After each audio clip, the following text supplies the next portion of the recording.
This episode has been a long time coming, everyone, as I finish up a busy semester working with both practitioners and students on developing good AI writing systems. One of the things consuming most of my attention lately is a research grant that I'm running with a colleague in computer engineering.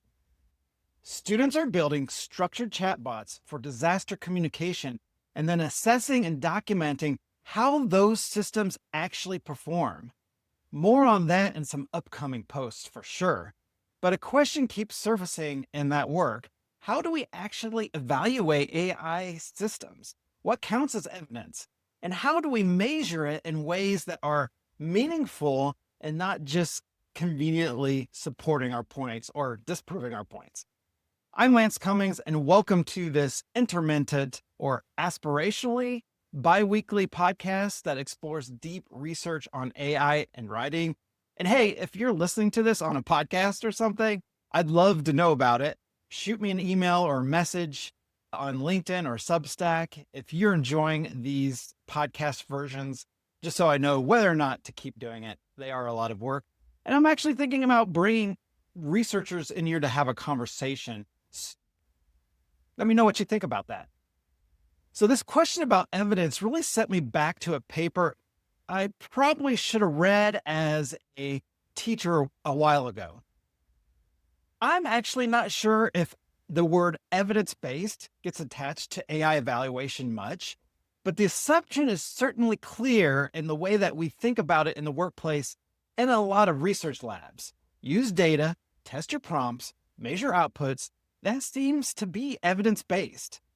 But what does evidence-based actually require? The term actually comes from a 1996 editorial by David Sackett and colleagues that really launched this idea of evidence-based medicine.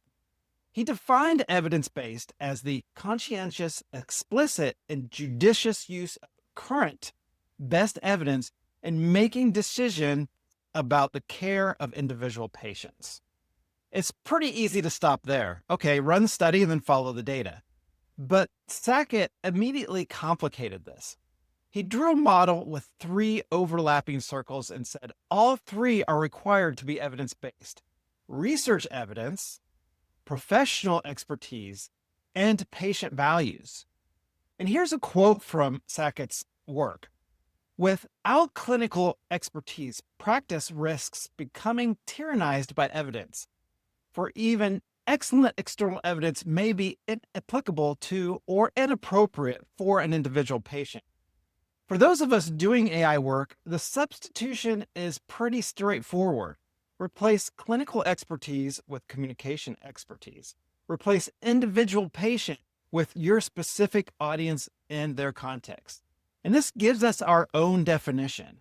The conscientious, explicit, and judicious use of current best evidence integrated with professional expertise about genre and communication context, and evaluated against whether that output actually serves the person who needs it.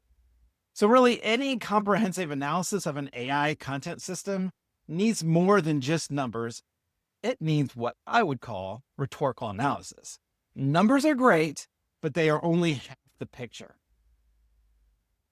But even the numbers have problems, honestly, and this is one reason rhetoric is crucial for evaluating these AI writing systems.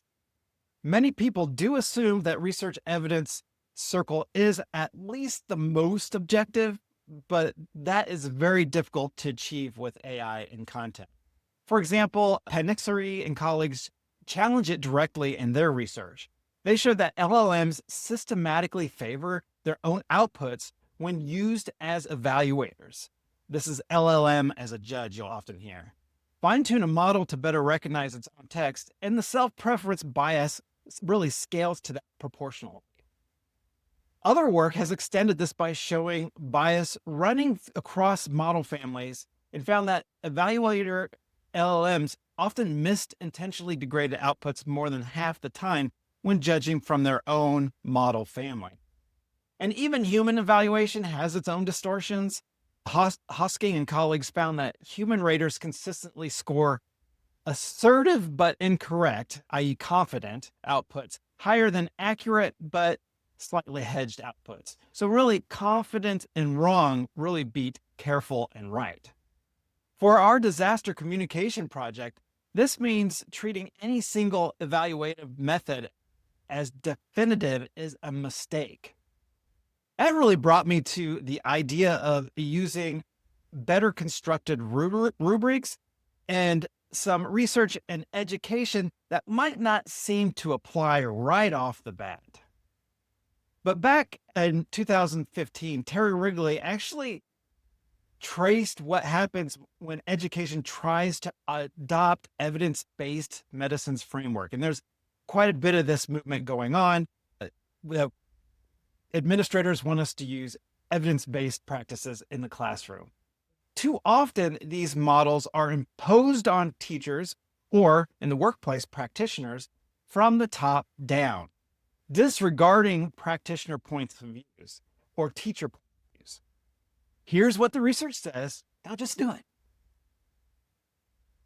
But education is actually an open and recursive system, not really a closed laboratory. So are AI systems. What works in one classroom or one system or one workplace may not transfer to another classroom or workplace.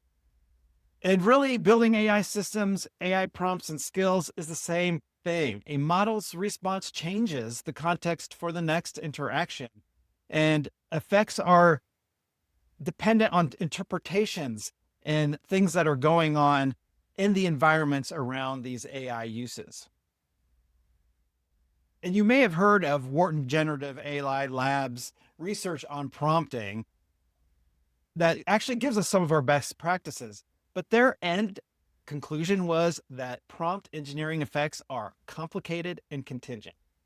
That's what we call rhetoric and what Aristotle calls phronesis or practical wisdom. In order to prompt, you need the kind of judgment that can't be reduced to rules or replicated from a checklist. Phronesis is what you develop by doing, by failing, by adjusting. This is the kind of skill and knowledge that makes evidence work in our complex situations. It's the wisdom that comes from practice. So we need to stop treating AI systems as an optimization problem and start framing it as a rhetorical one that requires practical wisdom, requires practitioner participation.